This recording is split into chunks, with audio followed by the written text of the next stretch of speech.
Alerte maximale en Afrique. Le Premier ministre sénégalais vient d'envoyer un message fort à tout le continent africain. Et ce que Ousmane Sonko vient de dire dérange énormément. Une prise de parole qui secoue la France, réveille l'Afrique et place Emmanuel Macron dans une position très délicate. Personne ne s'attendait à ça. En coulisses, même plusieurs chefs d'État africains et occidentaux suivent l'affaire avec beaucoup de nervosité. Attends, je t'explique tout en détail. Je m'adresse singulièrement à cette jeunesse.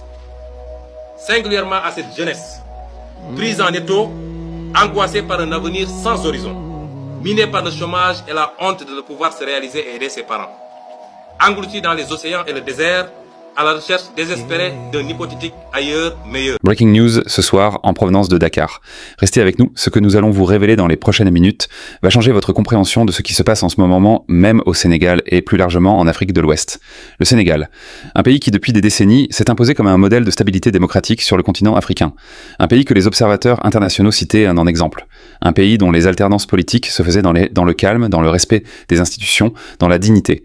Ce soir, ce modèle est ébranlé. Et l'épicentre de cette secousse politique, c'est Dakar, capitale d'un pays qui se retrouve à la croisée des chemins. Ce samedi, Ousmane Sonko, président de l'Assemblée nationale du Sénégal, vient d'être réélu à la tête de son parti, le PASTEF, le Patriotes africains du Sénégal pour le travail, l'éthique et la fraternité. Et ce n'est pas une réélection ordinaire, ce n'est pas la simple reconduction d'un chef de parti lors d'un congrès routinier. Non. Ce qui s'est passé aujourd'hui à Dakar, c'est bien plus que ça. C'est une démonstration de force. C'est un message politique d'une clarté absolue. C'est, pour tout dire, le début d'un nouveau chapitre. Peut-être le plus dangereux, le plus imprévisible, de la politique sénégalaise contemporaine. 583 délégués. 583 voix. Unanimité totale. Voilà le verdict du congrès du PASTEF ce samedi. Pas une voix dissidente. Pas une abstention. Pas un seul délégué pour dire non, pour hésiter, pour douter. Ousmane Sonko repart à la tête de son parti avec la totalité des suffrages exprimés. Et dans la salle où se tenait ce congrès, l'ambiance était celle d'une armée qui se prépare. Pas à une élection. À une bataille. Mais pour comprendre ce qui se passe aujourd'hui, il faut remonter en arrière. Il faut comprendre d'où vient Ousmane Sonko, ce que représente le PASTEF, et surtout comment on en est arrivé là. Comment deux hommes qui marchaient ensemble, qui partageaient la même vision, qui incarnaient ensemble ce qu'ils appelaient eux-mêmes une révolution. Comment ces deux hommes se retrouvent aujourd'hui de part et d'autre d'une ligne de fracture qui menace de déchirer le paysage politique sénégalais. Ousmane Sonko. Un nom qui résonne bien au-delà des frontières du Sénégal. Pour des millions de Sénégalais, en particulier pour la jeunesse, Sonko n'est pas simplement un homme politique. Il est un symbole. Il est la promesse d'une rupture radicale avec un système qu'il juge corrompu, inégalitaire, au service d'une élite déconnectée des réalités du peuple. Il est celui qui a osé dire tout haut ce que beaucoup pensaient tout bas.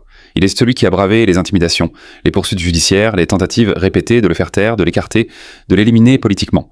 Et pendant des années, Sonko a résisté. Il a résisté alors que ses adversaires politiques pensaient l'avoir neutralisé. Il a résisté lorsque les tribunaux ont été utilisés contre lui. Il a résisté lorsque ses partisans descendaient dans les rues et affrontaient les forces de l'ordre. Il a résisté jusqu'au moment où, à l'approche de l'élection présidentielle de 2024, une décision de justice l'a écarté de la course. Barish, empêché de se présenter devant les électeurs sénégalais. C'est à ce moment-là qu'intervient Bassirou Diomaye Faye, un homme formé au sein du PASTEF. Un fidèle parmi les fidèles, un homme que Sonko a lui-même désigné pour porter les couleurs du parti à la présidentielle. Et Faye a fait ce que beaucoup jugeaient être impossible. Il a gagné. Dès le premier tour. Avec une majorité claire, nette, sans appel. Le Sénégal avait un nouveau président. Et derrière ce président, la main visible et assumée d'Ousmane Sonko. Les deux hommes se présentaient alors comme les deux faces d'une même pièce. Faye à la présidence. Sonko comme Premier ministre, puis comme président de l'Assemblée nationale. Une alliance au sommet de l'État. Une révolution, disait-il, qui allait transformer le Sénégal en profondeur. Mais les révolutions ont leurs propres lois.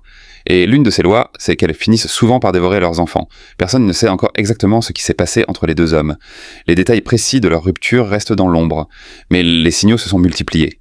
Les tensions ont filtré. Les observateurs politiques ont commencé à noter des divergences, des silences éloquents, des prises de position qui ne se recoupaient plus tout à fait. Et puis, progressivement, l'évidence s'est imposée. Sonko et Faye ne marchent plus ensemble. Quelque chose s'est cassé. Quelque chose d'irréparable, peut-être. Et c'est dans ce contexte que se tient aujourd'hui ce congrès du PASTEF. Ce n'est pas un congrès de célébration. Ce n'est pas un congrès de bilan. C'est un congrès de repositionnement. C'est Sonko qui dit à Faye, et à travers Faye à tout le Sénégal. Je suis toujours là. Je suis toujours debout. Et je ne suis pas prêt à laisser cette révolution être confisquée. Les mots qu'il a prononcés devant ses délégués ce samedi méritent qu'on s'y attarde. Parce que ces mots ne sont pas anodins. Ces mots ont été pesés, choisis, travaillés. Ce sont des mots de combat. Les révolutions peuvent être détournées, récupérées ou vidées de leur substance lorsqu'elles manquent à la fois d'une doctrine claire et d'une organisation capable de garantir que le changement se maintient sur le long terme. Écoutez bien ces mots. Une révolution peut être détournée, elle peut être récupérée, elle peut être vidée de sa substance. Qui détourne? Qui récupère? Qui vide? Sonko ne le dit pas explicitement. Il n'a pas besoin de le dire. Tout le monde dans cette salle, tout le monde au Sénégal, tout le monde qui suit cette crise politique a parfaitement compris à qui ces mots s'adressent. Et il ajoute « Aucune tentative de saboter cette révolution ne réussira, parce que le peuple, épaule contre épaule, fournira la garantie nécessaire pour que nous puissions enfin libérer notre pays. Libérer notre pays. » Ces mots, dans la bouche du président de l'Assemblée nationale, en référence au gouvernement en place, sont d'une gravité exceptionnelle. Ce ne sont plus des mots de partenaires, ce sont des mots d'opposants. Ousmane Sonko vient en direct devant des centaines de délégués et face aux caméras de se placer en dehors du camp du pouvoir exécutif. La rupture est consommée, elle est publique, elle est assumée. Alors maintenant, la grande question, la question que tous les Sénégalais se posent ce soir, la question que les chancelleries étrangères examinent avec attention, la question qui va dominer l'actualité politique des prochains mois, qu'est-ce qui se passe maintenant ? Pour répondre à cette question, il faut regarder le calendrier politique avec précision, parce que ce calendrier va tout conditionner, il va déterminer les marges de manœuvre de chacun, il va fixer les lignes de bataille. Premier élément crucial, dès novembre prochain, l'Assemblée nationale aura la possibilité de voter une motion de censure contre le gouvernement. Cela signifie que dans quelques mois à peine, le Parlement, dont Sonko est le président, pourra renverser l'équipe gouvernementale mise en place par Faye. 2 ans après l'arrivée au pouvoir, la Constitution sénégalaise autorise ce mécanisme de contrôle parlementaire. Et si Sonko parvient à rassembler une majorité en ce sens, le gouvernement tombe. C'est aussi simple et aussi brutal que cela. Mais que le président Faye n'est pas sans ressources. Face à une éventuelle motion de censure, face à une Assemblée nationale qui lui serait hostile, il dispose lui aussi d'une arme constitutionnelle majeure, le droit de dissolution. Faye peut dissoudre le Parlement. Il peut convoquer de nouvelles élections législatives et tenter ainsi de reconquérir une majorité qui lui serait favorable. Un pari risqué, mais un pari possible. Ce scénario, motion de censure d'un côté, dissolution de l'autre, c'est le scénario d'une cohabitation explosive. C'est le scénario d'un pays dont les 2 têtes dirigeantes, au lieu de gouverner ensemble, se livrent à une guerre d'usure institutionnelle pendant que les citoyens attendent des résultats concrets sur l'emploi, sur les infrastructures, sur la sécurité, sur tous les défis quotidiens auxquels le Sénégal doit faire face. Et au bout du tunnel, 2 grandes échéances électorales se profilent. Les élections locales en 2027, la présidentielle en 2029. Chacune de ces échéances va être une occasion pour les 2 camps de mesurer leurs forces, de tester leur ancrage territorial, de préparer le terrain pour la bataille finale. Et cette bataille finale, en 2029, pourrait bien opposer 2 hommes qui, jusqu'à récemment encore, se présentent comme des alliés indéfectibles. Mais au-delà du Sénégal, ce qui se passe à Dakar ce soir a une résonance bien plus large. Le PASTEF n'est pas seulement un parti sénégalais. Sonko lui-même l'a dit dans son discours. Le PASTEF n'est pas un parti ordinaire dans le paysage politique sénégalais, ni dans le paysage politique africain, ni même dans la perception mondiale. Ce sont ses propres mots. Et il révèle quelque chose d'important sur la façon dont Sonko se perçoit et perçoit son mouvement. Car le phénomène Sonko s'inscrit dans une tendance plus large que l'on observe sur le continent africain. La montée de leaders populistes, au sens premier du terme, qui puisent leur légitimité directement dans le peuple, qui contestent les élites établies, qui remettent en question les relations postcoloniales avec les anciennes puissances, qui parlent d'une Afrique souveraine, d'une Afrique qui décide elle-même de son destin. Sonko fait partie de cette génération de leaders africains qui ont su capter une colère profonde, une aspiration réelle au changement, et en faire un projet politique.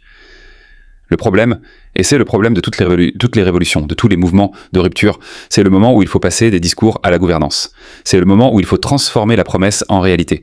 C'est le moment où les alliés d'hier deviennent des rivaux parce que les compromis nécessaires à l'exercice du pouvoir ne correspondent plus aux idéaux qui avaient uni les combattants.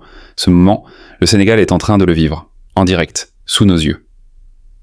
Et ce qui rend cette crise particulièrement fascinante, particulièrement dangereuse aussi, c'est qu'elle ne se joue pas entre des forces clairement opposées sur le plan idéologique. Ce n'est pas la droite contre la gauche. Ce n'est pas les conservateurs contre les progressistes. Ce n'est pas le camp du changement contre le camp du statu quo. Non, ce qui se joue ici, c'est une bataille interne au sein d'un même mouvement. C'est une fracture au cœur d'une révolution qui se retourne contre elle-même.